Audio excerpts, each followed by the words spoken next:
এই পৃথিবীতে মানুষের মতো অদ্ভুত প্রাণী আর দ্বিতীয় নাই।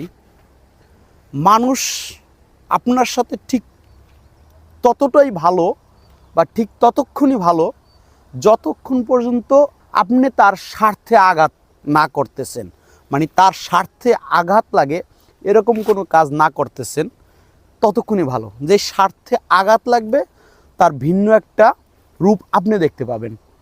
আমি এই ব্যাপারটা সুন্দর করে 2-3টা লজিকে বুঝাই।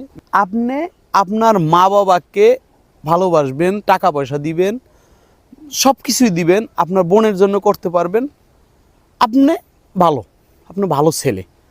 কিন্তু আপনি আপনার স্ত্রী সন্তানের গিয়ে একটু কেয়ার নেন, তার চাহিদাগুলো পূরণ করেন, অমনি আপনি মা একটা বারের জন্য চিন্তা করবে না বা একটা সেকেন্ডও সময় নেবে না যে আপনাকে বলতে আপনি বউ পাগলা। আপনার বোনকে ভালো একটা জায়গায় বিয়ে দিচ্ছেন, আপনার বোনের জন্য আপনার বোনের হাজবেন্ড অনেক কেয়ার নিতেছে, অনেক ভালোবাসতেছে।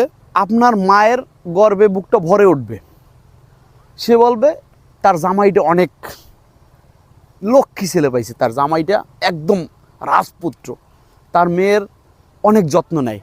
কিন্তু সেম কাজটা আপনি আপনার ওয়াইফের সাথে করেন, আপনার বাচ্চা কাচ্চার একটু কেয়ার নেন, আপনার ওয়াইফের একটু কেয়ার নেন, তখন আপনি হয়ে যাবেন বউ পাগল।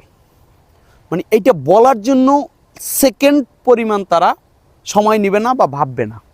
আপনার ভাইয়ের সাথে আপনার খুব ভালো সম্পর্ক আছে, জাস্ট আপনি এমন একটা কাজ করেন যেটায় আপনার ভাইয়ের স্বার্থে আঘাত ঘটে, ঠিক ওই দিনই আপনার ভাইয়ের অন্য আরেকটা রূপ আপনি দেখতে পাবেন। আপনি সবার জন্য করছেন, আপনি মায়ের জন্য করছেন, আপনার বাবার জন্য করছেন, আপনার ভাইয়ের জন্য করছেন, মামার জন্য করছেন, চাচার জন্য করছেন, চাচির জন্য করছেন, সবার জন্য করছেন। জাস্ট আপনি হ্যাপি একটা ছেলে ওই ফ্যামিলিতে। শুধু আপনি একটি বার বলেন যে আমি আমার পছন্দ করা একটা মেয়েকে আমি বিয়ে করব। আপনি ওই দিন থেকেই আপনি এই মানুষগুলোর ভিন্ন আরেকটা রূপ দেখতে পাবেন। আপনার কাছে এমন মনে হবে যে আপনি মনে হয় কাউরে মার্ডার করে চলে আসছেন, আপনার সাথে এরকম বিহেভিয়ার করতেছে।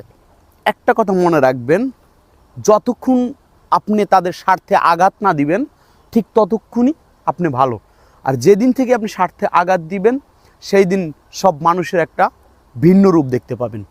তো একটা কথা স্পষ্ট, এই সমাজে মানুষের চেয়ে স্বার্থপর আর দ্বিতীয় কোনো প্রাণী নাই, রাইট?